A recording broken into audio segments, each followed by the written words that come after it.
May isa ditong gabi, pero sa amin talaga tinatawag itong gabi-gabi. Hindi araw-araw ha, pero may iba rin tumawag itong gabi. Tingnan nyo, may laing na or lang takway. Iba ang kulor, ibang kulay. Ito'y galing ng Davao, tinanim ng auntie at uncle ko. Tingnan nyo. Para tong rainbow, ito pala siguro hinanap nila kasi may nag-order sa akin si Sagane doon sa Zamboanga, ipadala ko sa LBC.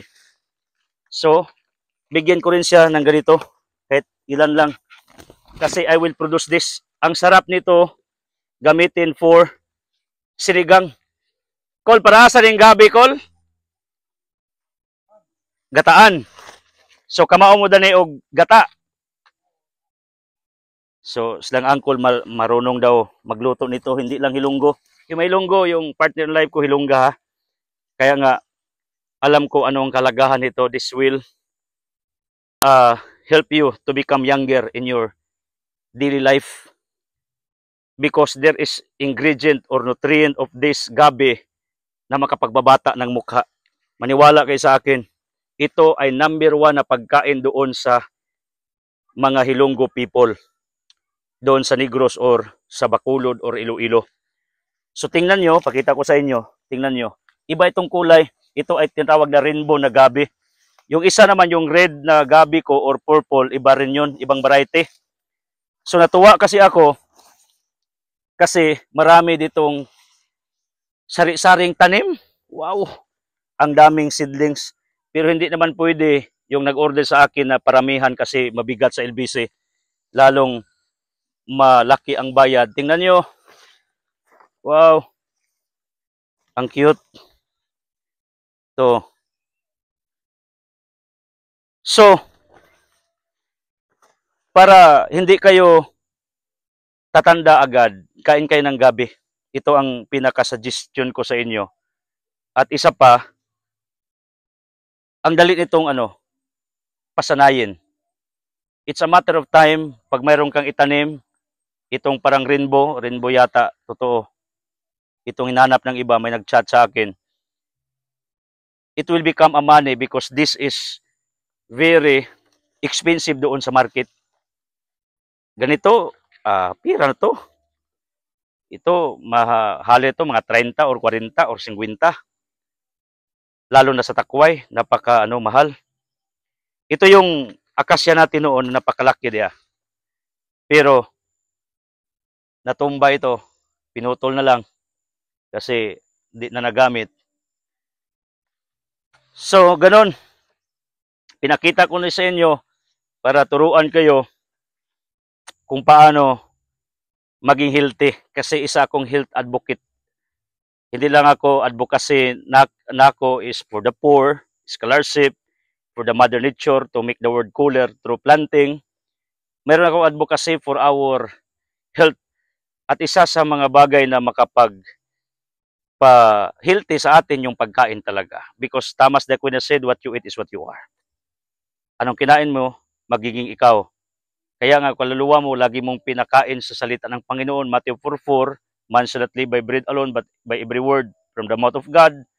At saka, kung Katoliko ka, lagi kang nagsasamba, tumanggap ka ng katawan ni Kristo through the Holy Eucharist, you will become Christ sooner or later. Ganyan naman talaga. What you eat is what you are.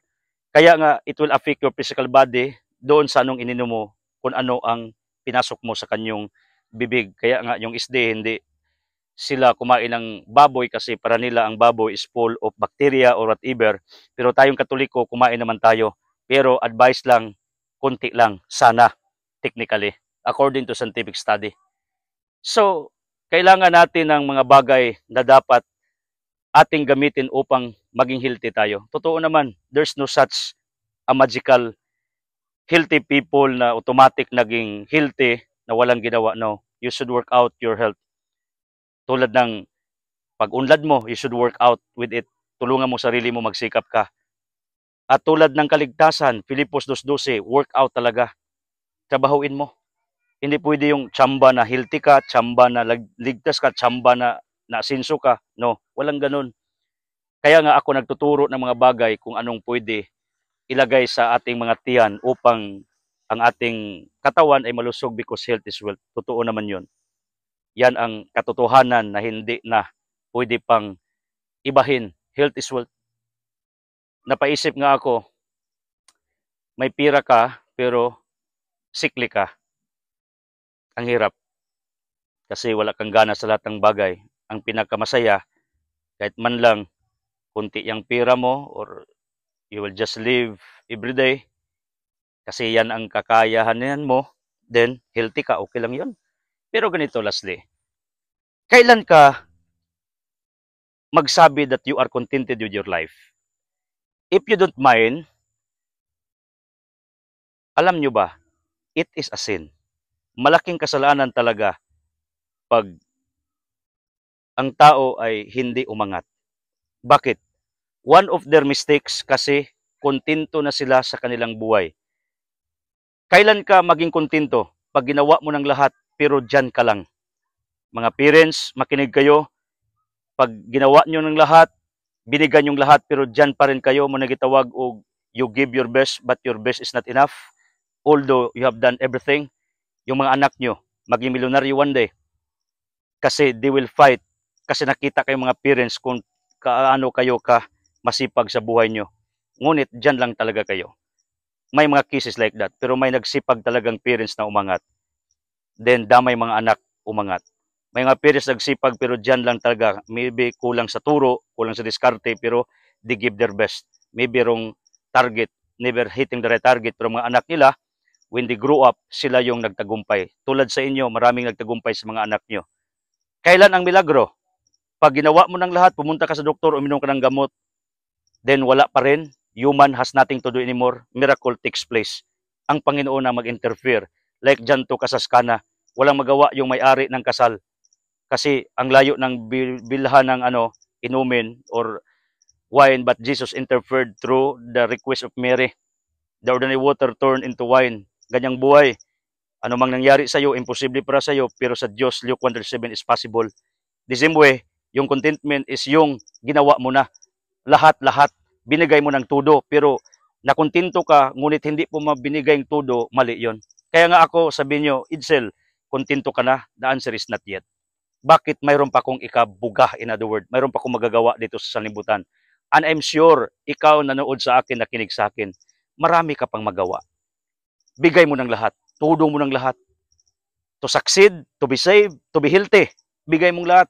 Kainin mo anong mga bagay na pwede makapagpalusog sa iyo. Gawin mong mga bagay as long as legal para umangat ka. Gawin mong mga bagay upang maligtas ka. Okay? God bless you.